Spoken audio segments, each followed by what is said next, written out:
ప్రభువును రక్షకుడైన యేసుక్రీస్తు వారి యొక్క నామములో మీలో ప్రతి వారికి మా హృదయపూర్వకమైన వందనాలు మీకు తెలియజేస్తూ ఉన్నాం. ఈ దినము దేవుని యొక్క వాక్యాన్ని మనం లేఖనానుసారంగా మనం నేర్చుకుందాం. దేవుడు భూమి ఆకాశముల యందంతటా ఉండేటువంటి వాడు. అయితే దేవుడు మానవులతో కలిసి భూమి మీద నివసించేటువంటి అవకాశం ఉందా? 2వ దినవృత్తాంతాల గ్రంథము 6:18 మనకి ఈ ప్రకారంగా వ్రాయబడింది.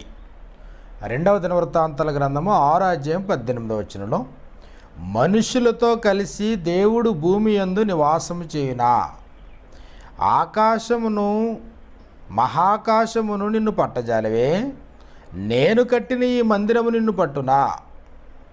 కాబట్టి సొలొమోను కట్టించినటువంటి తన మందిరాన్ని గురించి, దేవాలయాన్ని గురించి ఆయన మాట్లాడుతూ మనుషులతో కలిసి దేవుడు భూమి యందు నివాసము చేయునా, ఇదొక పెద్ద ప్రశ్న. మనుషులతో కలిసి దేవుడు భూమి యందు నివాసము చేయునా. కారణం ఏంటంటే తిమోతిలకు రాసినటువంటి మొదటి పత్రిక 6వ అధ్యాయము, తిమోతిలకు రాసినటువంటి మొదటి పత్రిక 6వ అధ్యాయంలో సమీపింపరాని తేజస్సులో ఆయన మాత్రమే వసించుచు అమరత్వం కలిగి ఉన్నాడు. కాబట్టి మనుషులలో ఎవడు ఆయనను చూడలేదు, ఆయన్ని చూడనేరడు. ఆయనకు శాశ్వత కాలమైనటువంటి మహిమ కలిగినటువంటి వాడు ఆయన. తిమోతిలకు రాసిన మొదటి పత్రిక 6వ అధ్యాయము 14 నుంచి మనకి ఈ ప్రకారంగా మనకు రాయబడింది. శ్రీమంతుడును అద్వితీయుడునగు సర్వాధిపతి యుక్త కాలములందు ఆ ప్రత్యక్షతను మనకు కనపరచును. ఆ సర్వాధిపతి రాజులకు రాజును ప్రభులకు ప్రభునై ఉన్నాడు. 16వ వచనంలో ప్రాముఖ్యంగా తిమోతిలకు రాసిన మొదటి పత్రిక 6:16 సమీపింపరాని తేజస్సులో ఆయన మాత్రమే వసించుచు. కాబట్టి ఆయన మాత్రమే వసించుచు అమరత్వం కలిగినటువంటి వాడు మనుషులతో కలిసి ఆయన భూమి మీద నివాసం చేస్తాడా? ఆయా కాలాల్లో, ఆయా యుగాల్లో దేవుని యొక్క నివాసం ఎలా ఉందని గ్రంథం మనకే తెలియజేసింది అనే సంగతులు మనం చూడడానికి మనం పరిశీలన చేద్దాం. ప్రకటన గ్రంథం 21వ అధ్యాయం 3వ వచనంలో, ప్రకటన గ్రంథం 21వ అధ్యాయం 3వ వచనంలో మనకి ఈ ప్రకారంగా మనకి వ్రాయబడింది. ప్రకటన 21:3 వచనాన్ని మనం చూసినప్పుడు, అప్పుడు ఇదిగో దేవుని నివాసము మనుషులతో కూడా ఉన్నది. అది ప్రస్తుత పరిస్థితి. అయితే ఆయా కాలాల్లో పరిస్థితులు ఎలా మారినాయి? దేవుడు మనుషులతో కూడా నివాసం చేస్తాడా? కాబట్టి ప్రకటన గ్రంథం 21వ అధ్యాయం 3వ వచనంలో అప్పుడు ఇదిగో దేవుని నివాసము మనుషులతో కూడా ఉన్నది, ఆయన వారితో కాపురముండును, వారాయన ప్రజలయ్యుందురు, దేవుడు తానే వారి దేవుడయ్యుండి వారికి తోడయ్యుండును, ఆయన వారి కన్నుల ప్రతి బాష్ప బిందువును తుడిచివేయును, మరణము ఇక ఉండదు, దుఃఖమైనను ఏడ్పైనను వేదనైనను ఇక ఉండదు, మొదటి సంగతులు గతించిపోయిన, సింహాసనంలో నుండి వచ్చిన గొప్ప స్వరం చెప్పుట నేను వింటినే అన్నాడు. కాబట్టి దేవుడు భూమి మీద మనుషులతో పాటు ఆయన నివాసం ఉంటాడా? కాబట్టి దేవుడు ఆకాశములో నుండి స్పందించేటువంటి వాడు. ఆకాశమందు నీవు తప్ప నాకెవరున్నారు అంటే ఆకాశంలో ఉన్నది ఎవరో? ఆయన నివాసం. కీర్తనల గ్రంథము 73వ కీర్తన 25వ వచనంలో మనకి ఈ ప్రకారంగా వ్రాయబడుతుంది. కీర్తనలో 73వ కీర్తనలో మనకి ఈ ప్రకారంగా మనకు వ్రాయబడింది. కీర్తన 73వ కీర్తన 25వ వచనాన్ని మనం చూసినప్పుడు, ఆకాశమందు నీవు తప్ప నాకెవరున్నారు, నీవు నాకుండగా లోకములోనిది ఏదియూ నాకు అక్కరలేదు. కాబట్టి 103వ కీర్తనలో కూడా 19వ వచనం మనకి ఈ ప్రకారంగా వ్రాయబడింది. కీర్తనలో 103వ కీర్తన 19వ వచనాన్ని కూడా మనం చూస్తే, యెహోవా ఆకాశమందు తన సింహాసనమును స్థిరపరిచి ఉన్నాడు, ఆయన అన్నిటి మీద రాజ్య పరిపాలన చేయుచున్నాడు. అంటే దేవుడు ఆకాశంలో ఉన్నాడా? ఆకాశంలో ఆయన సింహాసనం ఉందా? ఆయన భూమి మీద ఉండేటువంటి వాడు కాడా? ఆకాశము నుండి చూచి నరులను పరిశీలించేవాడా? అయితే భూమి మీద మనుషులతో పాటు దేవుడు ఉండే అవకాశమే లేదా? వాస్తవానికి ఆయన భూమి ఆకాశముల యందు అంతటా ఉండేటువంటి వాడు అన్నాడు. ప్రవక్త అయినటువంటి ఇర్మియా గ్రంథంలో 23వ అధ్యాయము 23-24 వచనాలు మనకి ఈ ప్రకారంగా మనకు రాయబడినాయి. ఇర్మియా గ్రంథము 23వ అధ్యాయము 23-24 వచనాలు మనం చూసినప్పుడు, నేను సమీపమున నుండి దేవుడును మాత్రమేనా, దూరమున నుండి దేవుడును కానా? యెహోవా సెలవిచ్చిన మాట ఏదనగా, నాకు కనబడకుండా రహస్య స్థలములలో దాగగలవాడెవడైనా కలడా? నేను భూమి ఆకాశముల యందు అంతటా ఉన్నవాడును కానా? ఇదే యెహోవా వాక్కు. కాబట్టి సర్వాంతర్యామైనటువంటి దేవుడు ఎక్కడ ఉంటాడో అక్కడ ఉండడో అనేటువంటి సందేహం అవసరం లేదు. భూమి ఆకాశముల యందంతటా ఉన్నవాడును కానా? కీర్తన, దావీదు కీర్తన 139వ కీర్తన మనం చూసినప్పుడు 139వ కీర్తనలో మనకి ఈ ప్రకారంగా వ్రాయబడింది. 139వ కీర్తన 8-9 వచనాలు మనం చూసినప్పుడు, ఆయన నుండి, ఆయన సన్నిధి నుండి మనం ఎక్కడికి పారిపోగలం, ఎక్కడను తలదాచుకోగలం? ఆయన లేని స్థలం అంటూ ఎక్కడున్నాయి భూమి మీద? భూమి మీదే కావచ్చు, ఆకాశంలోనే కావచ్చు, పాతాళంలో కావచ్చు, సముద్ర దిగంతంలో కావచ్చు. కాబట్టి ఆయనకి కనబడిన రహస్య స్థలంలో నువ్వు ఉండలేవు అన్నాడు. కీర్తనలో 139వ కీర్తన 8-9 వచనాల్లో, నేను ఆకాశమునకు ఎక్కిపోయినను అక్కడను నీవున్నావు, నేను పాతాళమందు పండుకొనినను నీవు అక్కడను ఉన్నావు, నేను వేకువ రెక్కలు కట్టుకొని సముద్ర దిగంతములలో నివసించినను అక్కడను నీ చెయ్యి నన్ను నడిపించును, నీ కుడి చెయ్యి నన్ను పట్టుకొనును. అంధకారము నన్ను మరుగు చేయును, నాకు కలుగు వెలుగు రాత్రి వలె ఉండునని నేను అనుకుని ఎడల చీకటి అయినను నీకు చీకటి కాకపోవును అన్నాడు. చీకటి అయినా నీకు చీకటి కాకపోతుంది. కాబట్టి నువ్వు ఆకాశానికి ఎక్కిపోయినా దేవుడు సర్వాంతర్యామై ఉన్నాడు. ఆకాశంలోనే కాదు, భూమి మీదే కాదు, నీళ్లలోనే కాదు, సముద్ర దిగంతంలోనే కాదు, అన్ని చోట్ల, అన్నింట్లో దేవుడు లేడు, అన్ని చోట్ల దేవుడు ఉన్నాడు, సర్వాంతర్యామై ఉన్నాడు. కానీ మానవుడు, సగటు మానవుని యొక్క ఆలోచన ఏంటంటే, సర్వోన్నతుడు ఆకాశ మహాకాశములు సైతము పట్టజాలనంత దేవుడు మానవులతో కలిసి భూమి మీద నివాసం చేస్తాడా? మానవులతో కలిసి భూమి మీద నివాసం చేస్తాడా? సమూయేలు గ్రంథం, 2వ సమూయేలు గ్రంథాన్ని మనం చూసినప్పుడు, దావీదు ఎంతో ప్రీతిపాత్రుడు దేవునికి. అలాంటి దావీదు దేవుని గూర్చి విచారణ కలిగి ఉన్నాడు. సమూయేలు 2వ గ్రంథంలో 7వ అధ్యాయం మనం చూసినప్పుడు అక్కడ ఈ ప్రకారంగా మనకు రాయబడింది. 2వ సమూయేలు గ్రంథం 7వ అధ్యాయంలో, యెహోవా నలుదిక్కుల అతని శత్రువుల మీద రాజుకు విజయం ఇచ్చి అతనికి నెమ్మది కలుగజేసిన తర్వాత, రాజైనటువంటి దావీదు తన నగరినందు కాపురముండి ప్రవక్త అయినటువంటి నాతాన్ని పిలిపించాడు. ఇంతకు విషయం ఏంటి అన్నప్పటికీ 2-5 వచనాల్లో మనకి ఈ ప్రకారంగా వ్రాయబడింది. కాబట్టి నేను దేవదారు మ్రానుతో కట్టిన నగరి యందు వాసం చేయుచుండగా దేవుని మందసము డేరాలో నిలిచి ఉన్నదనగా, నేనేమో చక్కటి ఇంట్లో నేను నివాసం చేస్తున్నాను, దేవుని మందసమేమో డేరాలో ఉన్నాయి. కాబట్టి దేవుడు నివసించడానికి యోగ్యమైనటువంటి ఒక మందిరాన్ని కట్టాలి పూనుకున్నాడు. ప్రవక్త అయిన నాతాన్తో చెప్పాడు. ప్రవక్త అయినటువంటి నాతాను దేవుని దగ్గర ఎలాంటి విచారణ చేయకుండానే అప్రూవల్ చేశాడు అతని ప్లాన్. కానీ దేవుడు దాన్ని అంగీకరించలేదు.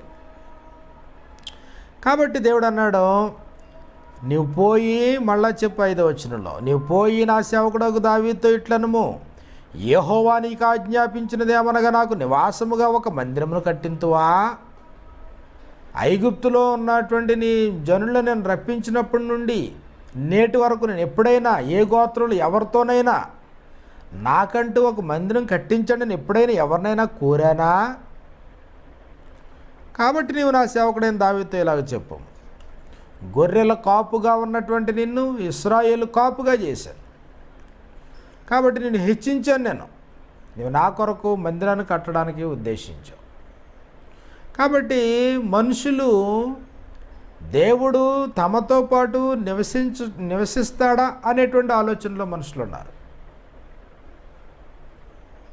అయితే దేవుడు సర్వాంతర్యామైనటువంటి దేవుడు మానవులతో నివసించేటువంటి పరిస్థితులు ఎంతవరకు ఉన్నాయి? దేవుడు మానవునితో కలిసి నివసించాలంటే మానవుడు ఎలాంటి పరిస్థితుల్లో జీవితాలను కొనసాగించాలి? కాబట్టి దేవుడే కోరుకున్నాడు. నిర్గమాకాండము 25వ అధ్యాయము 8వ వచనాన్ని మనం చూసినప్పుడు, ఇశ్రాయేలు తన ప్రజలైనటువంటి వారు ఆయనతో నిబంధన చేసుకున్న తర్వాత, తనతో నిబంధన చేసుకున్నటువంటి నిబంధన ప్రజల మధ్యన తనకు ఒక గుడారం వేయమని దేవుడు మోషేకి ఆజ్ఞాపించాడు. ఆయన సీనాయి కొండ మీదకి రమ్మన్నప్పుడు మోషే 4 దినాల ప్రయాణం చేసి సీనాయి పర్వతం మీదకి వెళ్ళి 40 రేయింబగలు అక్కడ ఉండి దేవుడు చూపించినటువంటి మాదిరంతా అతను దాన్ని చూసి కిందకు వచ్చి దేవుని కొరకు ఒక గుడారాన్ని నిర్మించాలి. నిర్గమాకాండము 25వ అధ్యాయము 8-9 వచనాలు మనకి ఈ ప్రకారంగా వ్రాయబడింది. నేను వారిలో నివసించినట్లు వారు నాకు పరిశుద్ధ స్థలమును నిర్మించవలెను. నేను నీకు కనపరచు విధముగా మందిరం యొక్క రూపమును దాని ఉపకరణలన్నిటి రూపమును నిర్మించవలెను అన్నాడు. కాబట్టి నేను నీ కొండ మీద నీకు చూపించిన మాదిరి చొప్పున నీవు ఇదిగో అలా చేయి అని చెప్పాడు. హెబ్రీయులకు రాసిన పత్రిక 8వ అధ్యాయంలో కూడా కొండ మీద నేను నీకు చూపించిన మాదిరి చొప్పున సమస్తము జరిగించుటకు నువ్వు జాగ్రత్త పడన్నాడు. కొండ మీద ఏం చూపించాడు? కొండ మీద ఏం చూపించాడంటే తన యొక్క ప్రత్యక్షత కొరకు భూమి మీద ఆయన నివసించడానికే, తన ప్రజలైన వారి మధ్యన ఆయన నివసించడానికి అవసరమైన డేరాను కట్టమని, దాని పొడవు, దాని వెడల్పు, దాని కొలతలో, అలాగే దానికి అవసరమైనటువంటి ఉపకరణాలు అన్నింటినీ కూడా సిద్ధపాటు చేయమన్నాడు. ఎలా చేయాలో చెప్పాడు దేవుడు. అవన్నీ చేయడానికి బెసలేలు యొక్క సమక్షంలో, నాయకత్వంలో మోషే దాన్ని చేయడానికి దాన్ని పూనుకున్నాడు. అయితే అంతవరకు బాగానే ఉంది. వారు ప్రయాణం చేశారు. ప్రయాణం అంతట్లో కూడా మందసాన్ని అటు ఇటు తిప్పుతానే ఉన్నారు. కాబట్టి రాజుల కాలం వచ్చేటప్పటికి మొట్టమొదటిగా దావీదు స్పందించాడు. దేవదారుమయమైనటువంటి ఇలాంటి మంచి ఇంట్లో నేను నివాసం చేస్తూ ఉన్నాను. దేవుని యొక్క మందసం గుడారంలోనే, డేరాల్లోనే ఉంది. కాబట్టి దాన్ని మార్చాలనే ఉద్దేశంతో దావీదు అన్నాడు. కానీ దేవుడు అన్నాడు, నీవు మృతి పొందిన తర్వాత నీ గర్భములో నుండి వచ్చినటువంటి నీ సంతతిని హెచ్చించి, కాబట్టి 2వ సమూయేలు గ్రంథం 7వ అధ్యాయం మనం చూసినప్పుడు 12వ వచనంలో, నీ దినములు సంపూర్ణమగునప్పుడు, అబ్రాహాముతో కూడా ఉన్నాడు ఈ మాట, నీ దినములు సంపూర్ణమగునప్పుడు అంటే నువ్వు వృద్ధాప్యానికి వచ్చిన తర్వాత, నీవు నీ పితరులతో కూడా నిద్రించిన తర్వాత అంటే నువ్వు చనిపోయిన తర్వాత, దావీదు చనిపోయిన తర్వాత నీ గర్భములో నుండి వచ్చిన నీ సంతతిని హెచ్చించి, ఆయన గర్భంలో నుండి వచ్చినటువంటి ఆ సంతతిని హెచ్చించి రాజ్యమును అతనికి స్థిరపరిచేదని, ఇది ప్రభువైన యేసుక్రీస్తు వారి గురించి. అతడు నా నామ ఘనత కొరకు ఒక మందిరమును కట్టించును, ఇది ప్రభువైన యేసుక్రీస్తు వారు కట్టేటువంటి కార్యక్రమం. అతని రాజ్యమును నేను నిత్యముగా స్థిరపరచాను. నిత్య రాజ్యములో రాజుగా ప్రభువైన యేసుక్రీస్తు వారు నియమించబడ్డారు. 14వ వచనంలో, నేను అతనికి తండ్రిని అయ్యిందును, అతడు నాకు కుమారుడై ఉండును, అతడు పాపము చేసిన ఎడల నరుల దండముతో మనుషులకు తగులు దెబ్బలతోనూ అతని శిక్షించును. కానీ నిన్ను స్థాపించుటగా నేను కొట్టివేసిన సౌలునకు నా కృప దూరమైనట్లు అతనికి నా కృపను దూరము చేయను. కాబట్టి ఇది సొలొమోను గురించి అంటే సొలొమోను గురించి కాదు. అయినప్పటికీ కూడా సొలొమోను దేవుని కొరకు అద్భుతమైనటువంటి కట్టడాన్ని కట్టాడు. కట్టిన తర్వాత ఆయన ప్రార్థన చేస్తూ ఉన్నాడు. 1 రాజుల గ్రంథం 8వ అధ్యాయం మనం చూసినప్పుడు 1 రాజుల గ్రంథం 8వ అధ్యాయంలో మనకి ఈ ప్రకారంగా వ్రాయబడింది. 1 రాజుల గ్రంథం 8వ అధ్యాయం 13వ వచనంలో,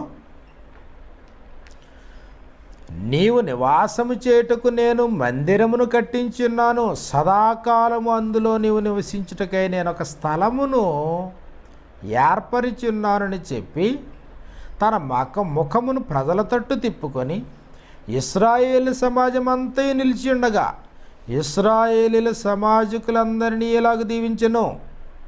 కాబట్టి ఆయన దీవింతున్నాడు, దేవునికి ప్రార్థన చేస్తున్నాడు. 27వ వచనం దగ్గరికి వచ్చేటప్పటికి ఈయన ప్రార్థిస్తూ దేవునితో ఈ ప్రకారంగా చెప్పాడు. 27వ వచనంలో, నిశ్చయముగా దేవుడు ఈ లోకమునందు నివాసము చేయడు. 13వ వచనానికి 27వ వచనానికి వ్యత్యాసం ఏంటి? సొలొమోను అద్భుతమైనటువంటి దేవాలయాన్ని కట్టాడు.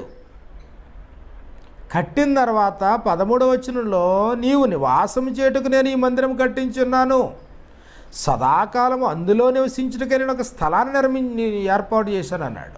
27వ వచనంలో సొలొమోను మాట్లాడుతూ, నిశ్చయముగా దేవుడు ఈ లోకమందు నివాసము చేయడు, మహాకాశములు సైతం నిన్ను పట్టజాలవు, నేను కట్టించిన ఈ మందిరము ఎలాగు పట్టును? మహాకాశములు సైతం నిన్ను పట్టజాలం. కాబట్టి 2వ దినవృత్తాంతాల గ్రంథం 6వ అధ్యాయము 2వ దినవృత్తాంతాల గ్రంథం 6వ అధ్యాయం 18వ వచనంలో చక్కగా చెప్పాడు, మనుషులతో కలిసి దేవుడు భూమి మీద నివాసం చేయనా అంటే, ఇంత మందిరం కట్టించినోడు కూడా మహాకాశములు సైతం పట్టజాలని దేవుడు నేను కట్టించిన ఈ మందిరంలో ఆయన నివసిస్తాడా? కాబట్టి ఎవరైనా ఈ మందిరం దగ్గరికి వచ్చి ప్రార్థన చేస్తే ఆకాశం నుండి నువ్వు వారిని చూచి వారికి జవాబు ఇయ్యి అన్నాడు. కాబట్టి ఆ మందిరం తట్టు తిరిగి ఎవరైనా ప్రార్థన చేస్తే వారికి నువ్వు సహాయం చెయ్యి అన్నాడన్నమాట. కాబట్టి 30వ వచనంలో, మరియు నీ దాసులైన నేనును నీ జనులైన ఇశ్రాయేలీలను ఈ స్థలము తట్టు తిరిగి ప్రార్థన చేయనప్పుడెల్లా నీ నివాసమైన ఆకాశమందు విని మా విన్నపమును అంగీకరించుము, వినునప్పుడెల్లా మమ్మను క్షమించుము. అంటే సొలొమోనుకి దేవుని నివాసం ఎక్కడుందని తెలుసు? ఆకాశమైనటువంటి నీ నివాసమైన ఆకాశమందు ఉండి నువ్వు మొరవిను. కాబట్టి ఇంతకీ దేవుడు ఆకాశమందు ఆయన నివాసమా, సొలొమోను కట్టించినటువంటి మందిరంలో ఆయన నివాసమా, లేదా ఇశ్రాయేలీల మధ్యలో తన ప్రజలైన వారి మధ్యలో వారందరితో పాటు ఒక డేరాను కట్టమని ఆ డేరాలో అది ఆయన నివాసమా? కాబట్టి దేవుడు ఎక్కడ నివసిస్తాడు? ఈ భూమి మీద మనుషులతో పాటు ఆయన నివసించే అవకాశం ఉందా? ఒకవేళ ఈ భూమి మీద మనుషులతో పాటు ఆయన నివసించే అవకాశం ఉంటే ఆ పరిస్థితి ఎలాంటిది? ఎలాంటి ప్రజల మధ్యన ఆయన నివాసం చేస్తాడైనా? కాబట్టి మర్చిపోవద్దు, దేవుని నివాసం ఎక్కడ? ఆయా కాలాల్లో. కాబట్టి ఆయన ఆకాశమందు ఉన్నాడు, ఆకాశమందు ఆయన సింహాసనం ఉంది, భూమి ఆయన పాదపీఠం అన్నాడు. కాబట్టి జగత్తునందలి సమస్తమును నిర్మించిన దేవుడు తానే ఆకాశమునకును భూమికిని ప్రభు హస్తకృతములైన ఆలయముల్లో ఆయన నివసించడం అంటే మనుషులు తమ చేతులతో కట్టినటువంటి గుళ్ళు గోపురాలు ఆయన ఉండడం, 4 గోళ్ల మధ్యన ఆయన నివసించడం, ఆయన 4 గోళ్ల మధ్య నివసించడం అది సొలొమోను కట్టించింది కానీ, లేకపోతే ఇంకా అంతకంటే గొప్ప కట్టడం కానీ, అది ఎలాంటిదైనా దానిలో దేవుడు నివసించడం అనేది సుస్పష్టమైనటువంటి సమాచారమై ఉంది. అయితే తన ప్రజలైన వారి మధ్యన ఆయన నివసించుటకు అనుకూలంగా డేరాను కట్టమన్నాడు ఇశ్రాయేలు వారితో. అంత మాత్రమే కాదు, దేవుడు తన ప్రజలైన వారి మధ్యన నివసించటానికి చుట్టూ ఉన్నటువంటి తన ప్రజలు, నేను పరిశుద్ధుడై ఉన్న ప్రకారం మీరును పరిశుద్ధులుగా ఉండాలి అన్నాడు. లేవ్యకాండం అంతటిని మనం చూసినప్పుడు 1 నుంచి 11 అధ్యాయాల్లో. కాబట్టి మీరు పరిశుద్ధపరచబడాలి. 11 నుంచి 26వ అధ్యాయం వరకు కూడా నేను పరిశుద్ధుడనై ఉన్న ప్రకారం మీరు పరిశుద్ధులుగా జీవితాన్ని కొనసాగించాలన్నాడు. మిగిలిన దేశ ప్రజల్లో మీరు ఉండకూడదు. ఇతరుల యొక్క ఆహారపు అలవాట్లు మీకు ఉండకూడదు. మీ ఆహారపు అలవాట్లు ప్రత్యేకమైనవి. మీరు ధరించే వస్త్రధారణ ప్రత్యేకమైంది, మీ జీవన విధానం ప్రత్యేకమైంది. కాబట్టి ప్రపంచంలో మిగిలిన వారికి వాయు వరుసలు లేకపోయినా మీరు వివాహం చేసుకున్నప్పుడు ఎవరిని వివాహం చేసుకోవాలో ఎవరిని వివాహం చేసుకోకూడదు చెప్పాడు. కాబట్టి స్రావకాల వలన జరిగేటువంటి అపవిత్రత ఏదైనా ఉన్నప్పుడు దాన్ని ఎలా పోగొట్టుకోవాలో చెప్పాడు. అపవిత్రత దేహానికి అంటుకున్నప్పుడు అది కుష్టి పొడ కానీ వేరే పొడ కానీ అయితే అలాంటి వారు సమాజం నుంచి దూరంగా ఉండాలని చెప్పాడు. కాబట్టి తన ప్రజలైనటువంటి వారి మధ్యన ఆయన నివసించుటకు పూనుకున్నప్పుడు తన ప్రజలైనటువంటి వారు ప్రత్యేకంగా బ్రతకాలని ఆయనకు ఆలోచన ఉద్దేశమై ఉంది. తన ప్రజలైనటువంటి వారు ప్రత్యేకంగా బ్రతకాలి. కాబట్టి మర్చిపోవద్దు, ఈ భూమి మీద బ్రతికేటువంటి ఈ కాలం అంతట్లో కూడా మానవుడు దేవునితో పాటు నివసించడానికి దేవుడు చేసుకున్నటువంటి ఏర్పాట్లు ఉన్నాయి. హెబ్రీలకు రాసిన పత్రిక 9వ అధ్యాయం మనం చూసినప్పుడు హెబ్రీలకు రాసినటువంటి పత్రిక 9వ అధ్యాయం 11 నుంచి 14 వచనాలు ఈ ప్రకారంగా మనకు రాయబడ్డాయి. హెబ్రీలకు రాసిన పత్రిక 9వ అధ్యాయం 11 నుంచి 14 వచనాల్లో ప్రభువైన యేసుక్రీస్తు ద్వారా దేవుడు చేసినటువంటి ఏర్పాటును మనం చూసినప్పుడు పాపము ఏటేటా పాపములు తీసివేయబడవని తెలిసిన మాటిమాటికి అదే బలి అర్పిస్తూ ఉన్నారు. అయితే ప్రభువైన యేసుక్రీస్తు వారు ఆయన ప్రధాన యాజకుడుగా ఈ లోకానికి వచ్చి హస్తకృతము కానిది అనగా ఈ సృష్టి సంబంధము కానిది మరి ఘనమైనది పరిపూర్ణమైనది నేను గుడారము ద్వారా. కాబట్టి దేవుడు నిశ్చయముగా తన నివాసాన్ని విడిచి ఓ గుడారంలోనికి ఆయన రాబోతున్నాడు అనేటువంటి సత్యాన్ని చెప్పాడు. జకర్యా గ్రంథం 2వ అధ్యాయం 13వ వచనం మనం చూస్తున్నప్పుడు అక్కడ మనకి ఈ ప్రకారంగా వ్రాయబడింది. జకర్యా 2:13లో జకర్యా గ్రంథం 2వ అధ్యాయం 13వ వచనంలో మనకి ఈ ప్రకారంగా వ్రాయబడుతూ ఉంది. సకల జనులారా, యెహోవా తన పరిశుద్ధమైన నివాసమును విడిచి వచ్చుచున్నాడు, ఆయన సన్నిధిని మౌనులైయుండుడి. తన పరిశుద్ధమైన నివాసమును విడిచిపెట్టి వస్తున్నాడంట ఆయన. ఆకాశం అనే తన నివాసం అనేటువంటి ఆకాశాన్ని విడిచిపెట్టి వస్తున్నాడు. ఎక్కడికి రాబోతున్నాడు ఆయన? ఎక్కడికి రాబోతున్నాడో అన్నప్పటికీ ఆయన ఎక్కడికి రాబోతున్నాడో అది హస్తకృతము కానిది, అనగా ఈ ప్రకృతి సంబంధమైనది సృష్టి సంబంధమైనది కాని గుడారంలో. ఏంటా గుడారం? కాబట్టి ప్రభు అయినటువంటి యేసుక్రీస్తు వారు సంఘమే ఆ గుడారం అన్నాడు. మీరు దేవుని ఆలయమై ఉన్నారని, దేవుని ఆత్మ మీలో నివసించున్నాడని మీరు ఎరుగరా? మీరు దేవుని ఆలయం అన్నాడన్నమాట. కాబట్టి హస్తకృతము దేవుని ఆలయము కాదు, డేరా లేదా గుడారం దేవుని యొక్క ఆలయం కాదు. లేకపోతే ప్రపంచ వింతల్లో ఒక వింతగా దావీదు కుమారుడైనటువంటి సొలొమోను కట్టించినటువంటి మందిరం ఏదైతే ఉందో, కన్స్ట్రక్షన్ బిల్డింగ్ ఏదైతే ఉందో, అది దేవుడిని నివసించేటువంటి ఆలయం కాదు. మరి దేవుని యొక్క నివాసం ఏది భూమి మీద అన్నప్పటికీ నిశ్చయముగా దేవుడు హస్తకృతములైన ఆలయంలో నివసించడం. కానీ ఆయన నివసించేది ఎక్కడ? మీరు దేవుని ఆలయమై ఉన్నారని కొరింథీయులకు రాసిన మొదటి పత్రిక 1వ అధ్యాయము 1-2 వచనంలో కూడా కొరింథీలోనున్న దేవుని సంఘమును కనగా క్రీస్తు యేసునందు పరిశుద్ధపరచబడి పరిశుద్ధులుగా ఉండుటకు పిలువబడిన వారికి. కాబట్టి పరిశుద్ధులుగా ఉండుటకు పిలువబడి పరిశుద్ధమైన పిలుపుతో పరిశుద్ధుని చేత పిలువబడి పరిశుద్ధులుగా తీర్చబడి పరిశుద్ధులుగా జీవితాన్ని కొనసాగించే వారి మధ్యన ఆయన నివాసం ఉంది. నిశ్చయముగా దేవుడు మనుషులతో పాటు భూమి మీద నివాసం చేస్తాడో ఎక్కడ అంటే సంఘంలో. ఎలాంటి సంఘంలో? పరిశుద్ధత కలిగినటువంటి సంఘంలో. కొరింథీయులకు రాసినటువంటి మొదటి పత్రికను మనం చూసినప్పుడు కొరింథీయులకు రాసిన మొదటి పత్రిక 3వ అధ్యాయంలో మనకి ఈ ప్రకారంగా మనకు రాయబడింది. కొరింథీయులకు రాసిన మొదటి పత్రిక 3వ అధ్యాయం 16-17 వచనాల్లో మీరు దేవుని ఆలయమై ఉన్నారని దేవుని ఆత్మ మీలో నివసించున్నాడని మీరు ఎరుగరా? ఎవడైనను దేవుని ఆలయమును పాడు చేసిన యెడల దేవుడు వారిని పాడు చేయను. దేవుని ఆలయం పరిశుద్ధమై ఉన్నది, మీరు ఆ ఆలయమై ఉన్నారు, మీరే ఆలయమై ఉన్నారు. ప్రకటన గ్రంథము 21వ అధ్యాయము, ప్రకటన గ్రంథము 21వ అధ్యాయము 3వ వచనంలో కూడా దేవుని నివాసము మనుషులతో కూడా నేడున్నది. ఎక్కడ? సంఘంలో.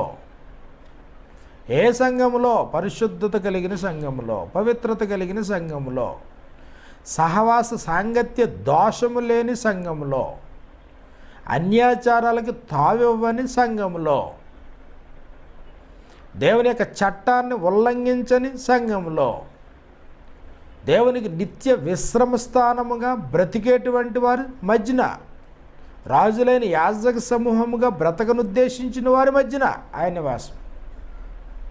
కొరింథీయులకు రాసిన 2వ పత్రిక 6వ అధ్యాయం 16 నుంచి 18 వచనాలు మనం చూసినప్పుడు, కొరింథీయులకు రాసిన 2వ పత్రిక 6వ అధ్యాయం 16 నుంచి 18 వచనాల్లో, నేను వారిలో నివసించి సంచరింతును, నేను వారికి దేవుడినయ్యుందును, నేను వారిలో నివసించి సంచరింతును, వారిలో, సంఘములో, వారి మధ్యన నేను వారిలో నివసించి సంచరింతును, నేను వారికి దేవుడినయ్యుందును, వారు నాకు ప్రజలై ఉంటారు. కాబట్టి దేవునికి బెలియాలతో సంబంధం లేదు, విశ్వాసికి అవిశ్వాసతో జోడు కుదరదు అన్నాడు. వెలుగునకు చీకటితో పొత్తు లేదు. క్రీస్తునకు బెలియాలతో ఏం సంబంధము? వెలుగునకు చీకటితో ఏం పొత్తు? మనం జీవము గల దేవుని ఆలయమై ఉన్నాము. అందుకు దేవుడు ఎలాగూ సెలవిచ్చున్నాడు, నేను వారిలో నివసించి సంచరింతును, నేను వారి దేవుడినై ఇందును, వారు నా ప్రజలై ఉంటారు. ఎఫెసీయులకు రాసిన పత్రిక 2వ అధ్యాయము 22వ వచనాన్ని మనం చూసినప్పుడు, ఎఫెసీయులకు రాసిన పత్రిక 2వ అధ్యాయం 22వ వచనంలో మనకు అక్కడ ఈ ప్రకారంగా వ్రాయబడింది. ఎఫెసీ పత్రిక 2వ అధ్యాయము 21-22 వచనంలో, ప్రతి కట్టడము ఆయనలో చక్కగా అమర్చబడి ప్రభునందు పరిశుద్ధమైన దేవాలయం ఒకటి వృద్ధి పొంది, ఆయనలో మీరు కూడా ఆత్మ మూలముగా దేవునికి నివాస స్థలమైనట కట్టబడుచున్నారు. క్రీస్తేసే ముఖ్యమైన మూలరాయి ఉండగా అపోస్తులను ప్రవక్తలను వేసిన పునాది మీద సజీవమైన రాళ్లతో కట్టబడేది మందిరం. కాబట్టి మీరును ఆయనలో మీరు కూడా ఆత్మ మూలముగా దేవునికి నివాస స్థలమైనట కట్టబడుచున్నారు. కట్టబడేది సంఘం. కాబట్టి మర్చిపోవద్దు, దేవుడు ఈ భూమి మీద మనుషులతో పాటు నేడు నివసిస్తున్నాడు. ఆయా కాలాల్లో ప్రారంభంలో ఆయన అఫీషియల్ రెసిడెన్స్, ఆయన ఆకాశమందు పరలోకమందున్న మా తండ్రి అంటమాట. ప్రభు నేర్పించిన అదే నేర్పించాడు, పరలోకమందున్న మా తండ్రి. సమీపింపరాని తేజస్సులో ఆయన మాత్రమే వసించి అమరత్వం కలిగిన వాడు, భూమి ఆకాశంలో ఎందంతటా ఉన్నటువంటి వాడు, ఆకాశం నుండి నరులను చూచి పరిశీలించేటువంటి వాడు. కాబట్టి ధర్మశాస్త్రకాలం వచ్చేటప్పటికి నిబంధనా ప్రజల మధ్యన ఉండడానికి ఇష్టపడ్డాడు. అయితే తన చుట్టూ ఉన్నటువంటి సమాజం తన వలనే తాను పరిశుద్ధుడై ఉన్న ప్రకారం, మీరు పరిశుద్ధులై ఉండవల్లని అలాయనగా మీ దేవుడినకు యెహోవానైన నేను పరిశుద్ధుడై ఉన్నాను అంటాడు. నేను రోషము కలిగిన దేవుడిని అన్నాడు. కాబట్టి దేవుడు పాపాన్ని సహించేవాడు కాడు, స్పేర్ చేసేటువంటి వాడు కాడు. దావీదు అనుకున్నాడు రాజుల కాలం వచ్చేటప్పటికి, నేను దేవదారుమయమైనటువంటి చక్కటి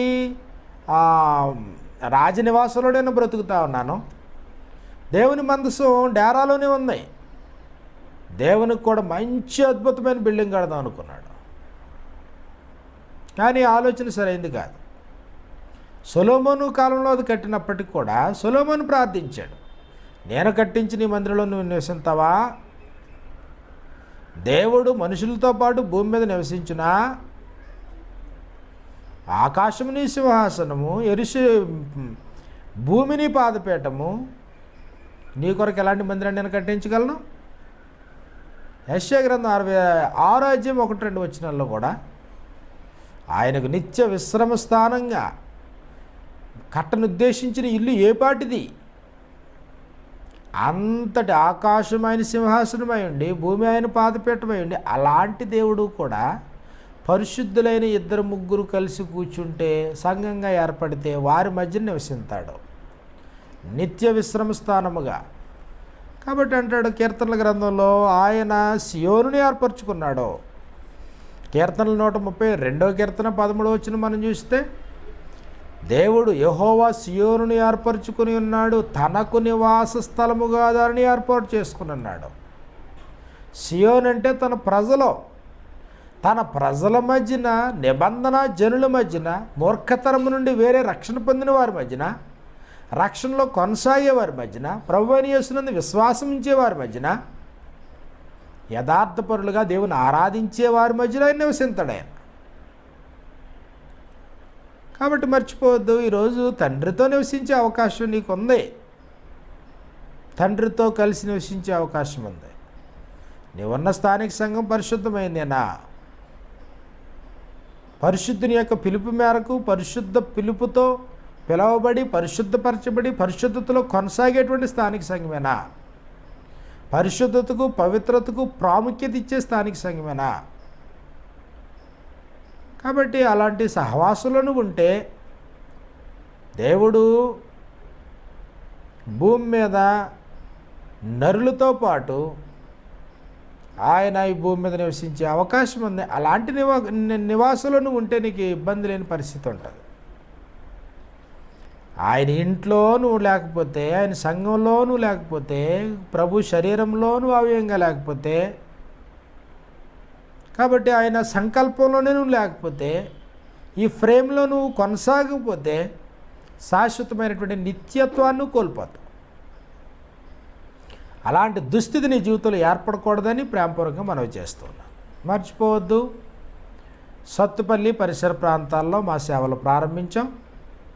సత్తుపల్లి పరిసర పట్టణాల వాసులు కానీ, సత్తుపల్లిలో ఉన్నటువంటి వాసులు కానీ ఎవరైనా దేవుని యొక్క వాక్యాన్ని సంపూర్ణంగా నేర్చుకుని దేవుడు కోరుకున్న ఆయన నివాస స్థలముగా బ్రతకడానికి ఉద్దేశిస్తే తప్పనిసరిగా మమ్మల్ని సంప్రదించాలని మీలో ప్రతి వారిని ప్రేమపూర్వకంగా మనవి చేస్తూ ఉన్నాం. మరిన్ని అవసరతల కొరకు, ఆత్మ సంబంధమైన అవసరతల కొరకు, మరిన్ని పాఠముల కొరకు తప్పనిసరిగా ఈ మా కార్యక్రమాలు వీక్షించి మేలు పొందాలని మీలో ప్రతి వారిని ప్రేమపూర్వకంగా మనవి చేస్తూ ఎంతటితో ఈ వాక్య సందేశాన్ని ముగిస్తూ ఉన్నాను. మీలో ప్రతి వారికి మా హృదయపూర్వకమైన వందనాలు. ప్రార్థన చేసుకుందాం. పరిశుద్ధుడైన దయగల మా తండ్రి, ప్రేమ కలిగిన మా నాయన, ఆయా కాలములలో నీ నివాసం తండ్రి, సర్వాంతర్యామైనటువంటి నీవు మనుషులతో కలిసి భూమి మీద నివసించే అవకాశం ఉందా? గ్రంథ ప్రకారంగా ఉందనేటువంటి వాస్తవం మాకు అర్థమవుతోంది. నిశ్చయముగా దేవుడు ఈ లోకమందు నివాసం చేసేటువంటి అవకాశం ఉందనే వాస్తవం అర్థమవుతా ఉంది. అది నీవు కోరుకున్నటువంటి సంఘము అనేటువంటి సత్యం మాకు అర్థమవుతోంది. మీరు పరిశుద్ధులై ఉండవలను. కారణం ఏంటంటే మీ దేవుడు యెహోవానైన నేను పరిశుద్ధుణ్ణి. అవును తండ్రి, పరిశుద్ధత లేకపోతే నిన్ను ప్లీజ్ చేసే అవకాశం లేదు. పరిశుద్ధత కలిగినటువంటి స్థానిక సంఘంలో సభ్యులుగా మేము కొనసాగే కృపనిమ్మని ఈ ప్రార్థనని ప్రియకుమారుడైన క్రీస్తు నామములో అడిగి వేడుకొనుచున్నాం మా పరమ తండ్రి. ఆమేన్. అందరికీ వందనాలు.